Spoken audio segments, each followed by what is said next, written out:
Hi, I'm Mike Gimbel. Welcome to part 3 of our Fort Meade Substance Abuse Awareness Program. We're going to talk this session about designer drugs and opiates and painkillers to make sure we touch on all of that, as we know they're very, very deadly. You know, we often look at the drugs that are out there, and then we hear about people making drugs that look like the real drugs, but do something else to their system. And you sit there and go, what? They're called designer drugs. Okay? Designer drugs are drugs that are made mostly in China and other countries that are made to look like the drugs that we see on our streets, but they're either more potent or they have drugs in there that have nothing to do with the drugs that they're being sold as. And we've seen this for several years. It started several years ago when people were making synthetic marijuana, okay? We called it K2 and Spice. This is what it looks like. These are some of the original packs. K2 or Spice. It was sold as incense on the boardwalk in Ocean City, Maryland. Yet it was fake, synthetic marijuana that when people, mostly kids, would smoke this, it literally blew their minds. They ended up in the hospital. We started seeing more and more hospital because people were literally going crazy. We couldn't hold them down, we couldn't control them, and it became a serious, serious problem. And so synthetic pot, right now, the hotbed for synthetic pot is in the New York, New Jersey area where it's being sold on the streets all the time, still. We still see it here in Maryland. We still see it on the East Coast. But the synthetic pot, again, if you looked at it, you opened it up, you'd say, looks like incense. You wouldn't know the difference. They've been selling them at gas stations. They've been selling them at these little stores all over the place.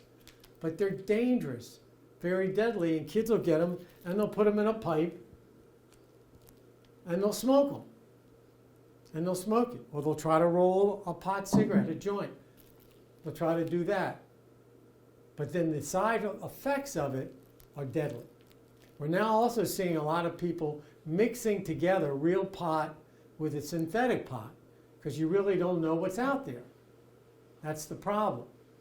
So synthetic pot is one of these drugs that becomes a problem. Maybe it'll go away, it'll come back. But it's important that we talk to our kids, that we talk to anybody out there, especially those that we know are smoking pot, that, hey, be careful because this fake synthetic pot, K2 or Spice, you get hold of it and it can cause you some serious problems. Now, the designers out there went to a new level and they came up with a synthetic drug called bath salts. Now you sit there and go, oh, that's that Calgon stuff we use in our bath. No, it's nothing for your bath. It's sold as bath salts. It's a white powder. Looks like cocaine, actually. But when you take it, all I can tell you is it operates on your brain and your body like nothing we've ever seen. It basically is a dissociative anesthetic. It disassociates a person from reality. They're losing their mind, but they don't feel any pain. So somebody that does some of this bath salts could punch a wall, break their hand, and not feel it. Sometimes it takes 5, 6, 10 police to hold somebody down. This, again, is made in China and other countries, but it got real big in this country in Florida, where we started seeing people literally lose their minds. We saw a homeless man literally rip the face off of another homeless man because he was high on bath salts. I always tell people, look up bath salts and the emergency rooms in Florida, and you'll see stories that are just unbelievable. But when you look at this, it's just a white powder. You may not even know what it is. But the people selling it, the people on the streets, they know about bath salts. They know what it is. They try to mix it in with other drugs, and that's when it becomes, a real deadly operation that we tend to see. So these are designer drugs. These aren't drugs. These are drugs that are made in people's basements and labs, put on the streets as something else, and then sold for a lot of money on the streets. Now, right now, the most powerful designer synthetic drug is a drug we've all heard about called fentanyl. You've heard of fentanyl. Where have you heard it? You've heard it as part of the mixture with opiates, where fentanyl is the leading cause of death when we talk about opiates, and now when we talk about cocaine. That's another synthetic drug, mostly made in China. Now it's being made in Mexico. So what's happened years ago, and just to kind of walk through this, heroin addicts, we've had heroin addicts for many, many years, certainly in the Maryland area. Baltimore's been known as a heroin capital of the world. And you had heroin addicts. And you would get a percentage of heroin addicts who would overdose per year. Not a real large percent, but they would overdose, usually not die.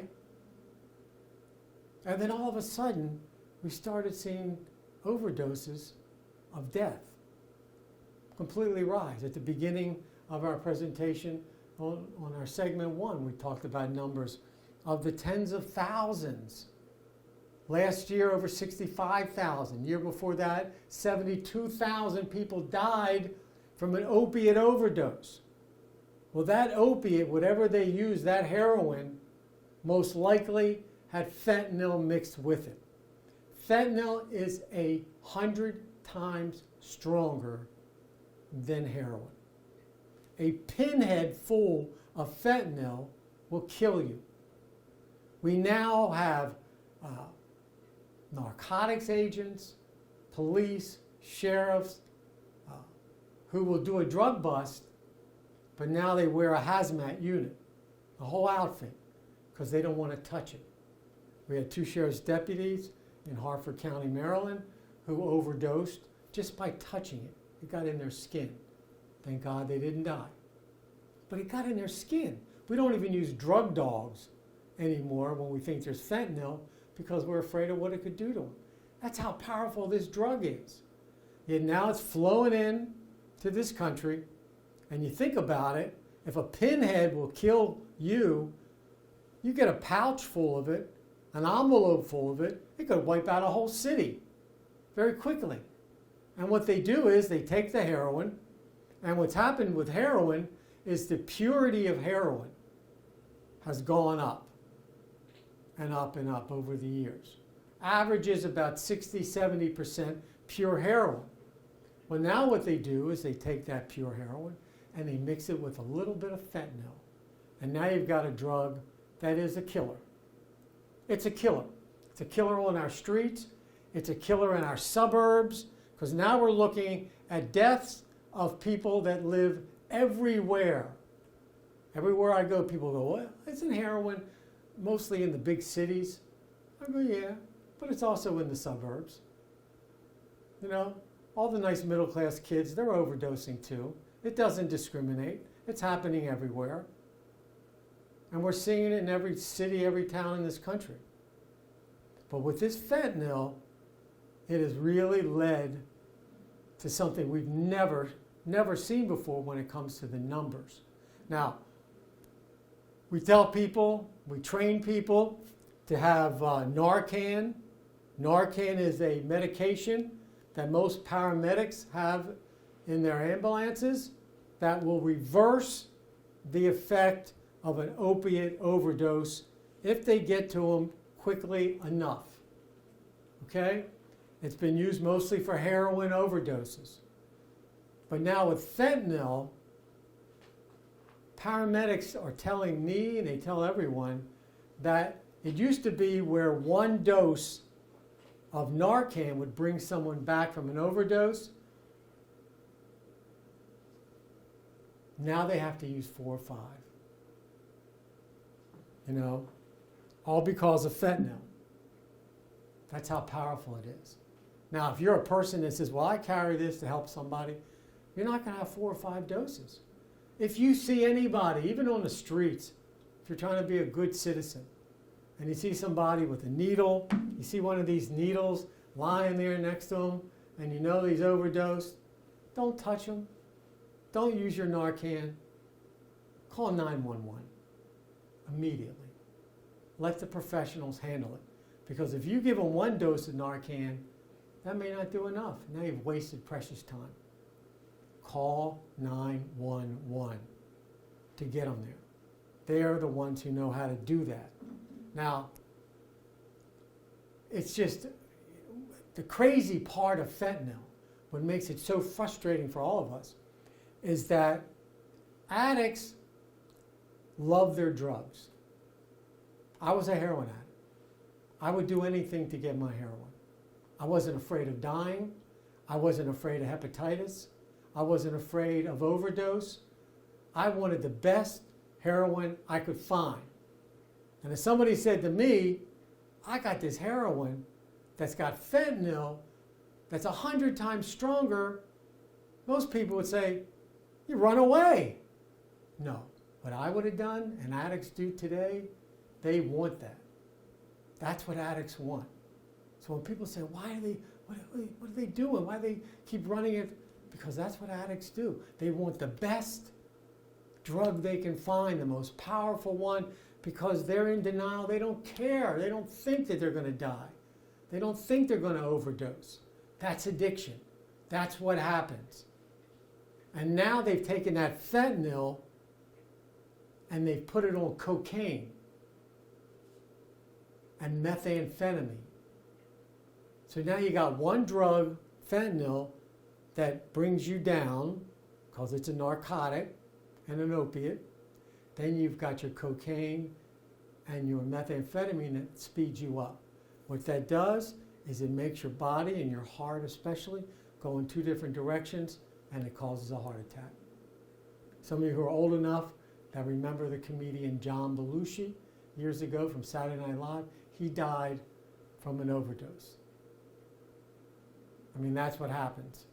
You know, they mix heroin, they mix cocaine, and they call it a speedball. That's the name of it, a speedball. And it kills people. I say this, you know, with a heavy heart, that I had a 20-year-old nephew literally 6 months ago who no one knew, but got hold of, was using cocaine and got some cocaine with fentanyl, and he died less than 6 months ago. My own nephew. Didn't even know what he was doing. Nobody even knew. So that's out there now. So this fentanyl, when we talk about opiates, I mean, that's the one that's really, really killing people. But we need to backtrack, okay? Because the key is everyone that's using fentanyl and heroin are not from the streets, are not from the inner cities, not even the suburbs. They're coming from a different avenue. And that avenue is the medical field, from painkillers. Now, that's a whole issue in itself, isn't it? Because many remember when you would go to the doctor, have your wisdom teeth pulled, have a minor operation, they might give you a mild painkiller, maybe codeine, Tylenol and codeine. Now, when you go in and you have surgery or you get a procedure done, now they want to give you what? Oxycontin. The most powerful painkiller in the world is oxycodone, Oxycontin. It is powerful, it is addictive, and the doctors have overprescribed this drug for many, many, many years, and has led into this overdose movement and led into this drug movement.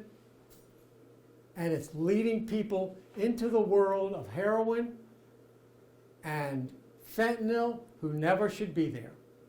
And think about it. Oxycontin is so powerful that if I gave you one pill for 30 days, each day, you would be addicted to Oxycontin. What does that mean? That means if you said, oh, I can stop, I don't need it anymore. No, your body would go through withdrawal and you would need that drug. That's how powerful it is. And when doctors are giving multiple refills and prescriptions, they're getting people addicted to Oxycontin who are good, middle-class people that went to have surgery, and all of a sudden they're hooked on pills. Okay? And then they end up hooked on this Oxycontin, and then next thing you know, they go say, I got to get some from the streets because my doctor cut me off. Oxycontin pill on the street goes for $25. $25. Then somebody comes up and says, I got a pill, I got some heroin here. A pill is only $10. So what do? They'll go to the heroin pill. So now you got a new heroin user, knows nothing about heroin. What do? They get heroin with fentanyl and they die. So the people dying, the 72,000 people, are not just inner city addicts or just normal drug addicts. These are people who months ago ended up with a problem with painkillers. They're that addicted. And it's important for us to know that because when you go to your doctor, they always ask us, what's your pain level? How much pain do you have? And nobody likes pain. It's the worst thing in the world to deal with pain. Nobody likes it. Nobody wants to be part of it. It's a horrible thing. And so when someone says, here's a pill, a capsule, a liquid that's going to get rid of your pain, great stuff. Let's go for it. And then they end up getting addicted. Be careful when you go to the doctor. Be careful after you have surgery. Some level of pain, you have to take a strong medication. Whether it's Oxycontin, whether it's morphine, some people need that. The question becomes, one, how long do you need it? And then two, when are the doctors going to finally say to the patient, you're going to be addicted to this, but I'm going to help you get off. They don't do that. They don't understand the addiction part. We're trying to help them. We're getting better. We're monitoring doctors' prescriptions more than ever. Pharmacists are beginning to question it more than ever. But now we as the consumer, we have to question it too. The same with all the other painkillers that are out there. Now, jumping back to the heroin, we need to understand too that addicts who use their needles, and when you do heroin, you can snort it up your nose, you can smoke it, or you can inject it. Most addicts will end up injecting. And when they inject, they keep their needles. We try to give them new needles, we have needle exchange, but oftentimes addicts like to keep their own needles. Something about it. And what happens is you're spreading hepatitis C and HIV, leading cause of the spread in both of those illnesses that are deadly illnesses that we see out there. We try to deal with it the best we can when it comes to that, but it doesn't always work. So it's important about the painkillers, it's important about the heroin on the streets. Now, the other popular drug that we see that's in this family of opiates and painkillers, cough syrup. Simple cough syrup. This is the kind of cough syrup you buy off the shelf. Okay? Main ingredient is called dextromethorphan. Dextromethorphan is the cough suppressant that's in every cough product you buy. That will suppress your cough. The cough syrup you get in a bottle like this is pharmaceutical. That is codeine. Again, highly addictive drug, but you get it, again, from the doctor. It's a low-level opiate, but it is highly addictive, and a lot of people are into mixing cough syrups and grape juice, orange juice, and making it a drug of choice. Called scissor is the name. Very popular with a lot of the rap groups. Very big. I know Houston, Texas has a big rap community, and their overdose there is crazy because it's really popular in that music community that's out there. But again, you'll go in a store now, they'll probably just sell you one bottle of this, because this also, if you drink too much of it, is not good for you. And that's just regularly over the counter. It's so important when we talk about medications that we talk about following the directions. All right, last thing for this segment is going to be another, I call it a designer drug because it's kind of real, but it's not. And that's the hottest selling product now, Cbd oil. Okay, everybody knows about CBD. What is CBD? Your marijuana plant, when it grows, it actually has two main stalks that grow. One has the flowers and has the cannabis plant and has the THC. It's the part that is cut down and processed that's sold as pot. There's another part of the plant that doesn't have any growth of any leaves, and it just kind of sits there. For years, we just got rid of it. Now what they've done is they've chopped it down, and because marijuana is so popular, cannabis is so popular in this country, they took that stalk and started turning it into products. Everything from shampoos to body lotion to a liquid. And they call it CBD. It's the part of the marijuana plant. Doesn't get you high. It's not illegal. They sell it at every store from Walmart to Amazon. You get $10 bottle, you get a $100 bottle. And that's the problem. We don't know if CBD can do anything. Because once again, as you've been watching in this series, I've been telling you, the FDA has not approved CBD oil for anything that deals with medical help. Again, I talk to doctors, people, oh, this CBD oil, I'll put some on my sore ankle and it was great. Fine. If you think it works, go for it. You know, maybe it's a placebo effect. Maybe it does have medicinal. We don't know. But I would be very careful with CBD oil, thinking that it's, again, a magic elixir that everyone's using. The other thing I wouldn't do that some people have done is I would not vape this in a vapor pen. I would not try to smoke it. That sends you to the hospital quickly. Okay? So CBD, again, we just don't know that much about it. I would watch and hope that the FDA would make a decision about CBD oil, what to do with it, where to put it. But until they do, I recommend people not use it. That's just my opinion. But people try it and use it and like it. It's not against the law. It doesn't get you high. But at the same time, I worry about people using it for things that maybe they shouldn't. But that's a choice you'll have to make. So I want to wrap up this segment again by letting you know that whether it's heroin addiction, opiate addiction, painkiller addiction, cough syrup, CBD, designer drugs, addiction is addiction. Whether it's the alcohol, the pot, we want to help people. If you know somebody that has a problem with alcohol or drugs, call 888-20-SOBER. 888-20-SOBER. It's a hotline that'll get you into a system that can find you or whoever you care about the help that they need. So again, I want to thank you for watching our third segment of our education series, and hopefully we'll see you again. Thanks for watching. You know, addiction is more common than we think. There were approximately 20 million people in the United States over the age of 12 with an addiction in 2011. Unfortunately, only about 3 million at that time got help.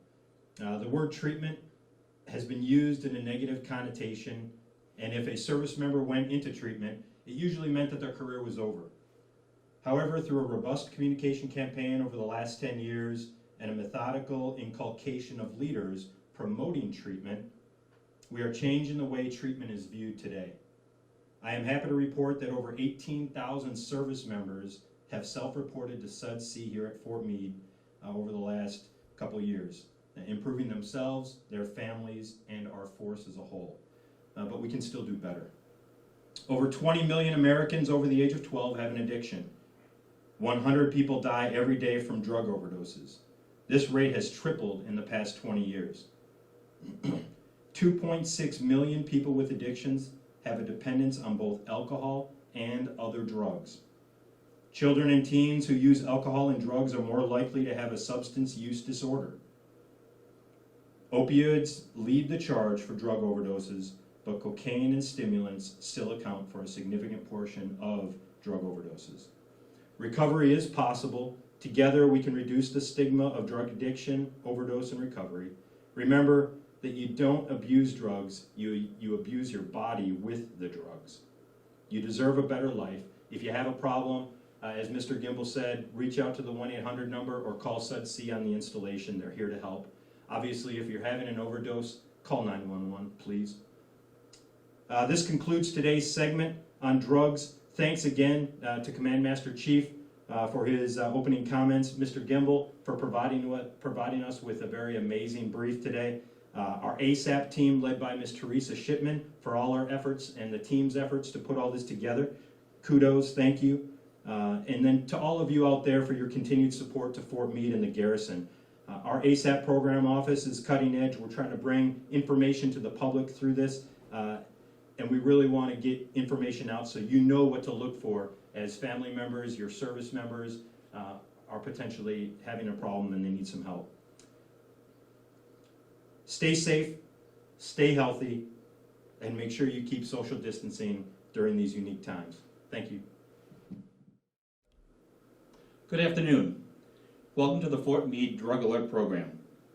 This program has 4 parts, and today you will view Part 1 live through online streaming, and the remaining parts will be pre-recorded. We're joined today by Mr. Mike Gimbel, a national drug expert, who will present to us today the dangers associated with alcohol misuse, prescription drug misuse, and illicit drug use. The objective of this 4-part drug alert program is to help reduce the stigma that is so often associated with alcohol and drug addiction, and to encourage our community members that people can and do recover. Alcohol misuse and illicit drug use could become fatal if untreated and allowed to progress. Abuse of tobacco, alcohol, and illicit drugs is costly to our nation, exacting more than $740 billion annually in costs and related crime, lost work productivity, and health care. More than 67,000 Americans died from drug-induced overdose in 2018, including illicit drugs and prescription opioids. The figure above is the total number of U.S. drug overdose deaths involving any illicit or prescription drug, opioid drug use from 1999 through 2018. Drug overdose deaths rose from 38,000 in 2010 to 70,000 in 2017. So in just 7 years, it rose that much. However, there was a significant decrease in 2018 to 67,000 deaths. And while it was a decrease, that is still 67,000 deaths too many. Some people are unaware of the risk that alcohol misuse and illicit drug use contributes to higher rates of violence, sexual assault, and suicides. Sometimes, drug and alcohol use is right in front of our eyes. We see it, but are unaware that it is happening. Our guest speaker will put an end to that. After this 4-part program is complete, we all will have the insight to know what we see and to see what we know.